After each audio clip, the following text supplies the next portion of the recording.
Sa balita ngayon may kaguluhan, Israel at mga kalapit na bayan.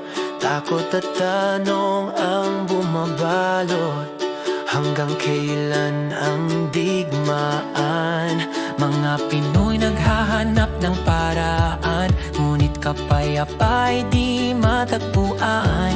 Sa salita mo, O Jehovah, may sagot na maaasahan.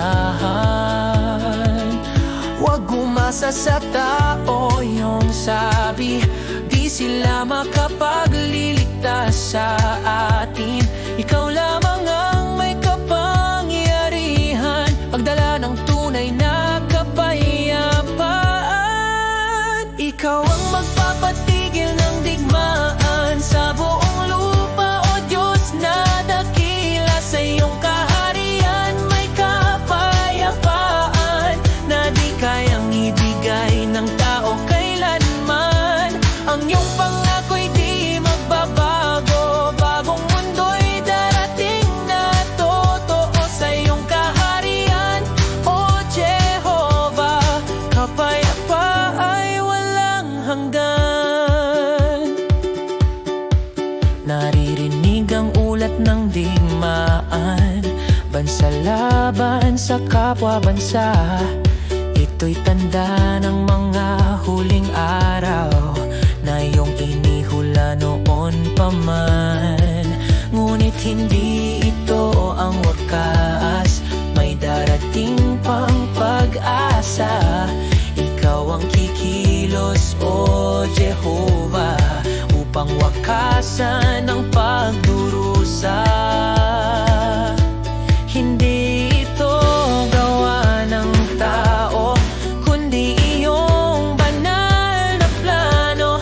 Sa Armageddon iyong lilinisin ang mundong puno ng sakit.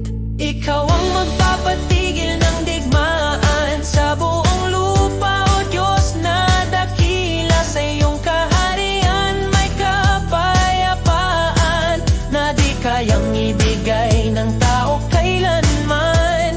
Ang iyong pangako'y di magbabago, bagong mundo'y darating na totoo. Sa iyong kaharian, O Jehovah, kapayapa'y walang hanggan. Huwag kayong mag-alala, iyong paanyaya, sa panalangin kami lalapit sa iyo. Sa bawat luha at pangamba, ikaw ang aming kanlungan.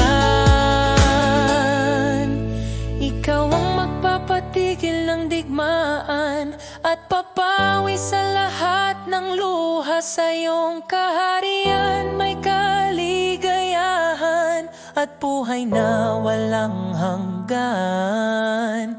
Kami magtitiwala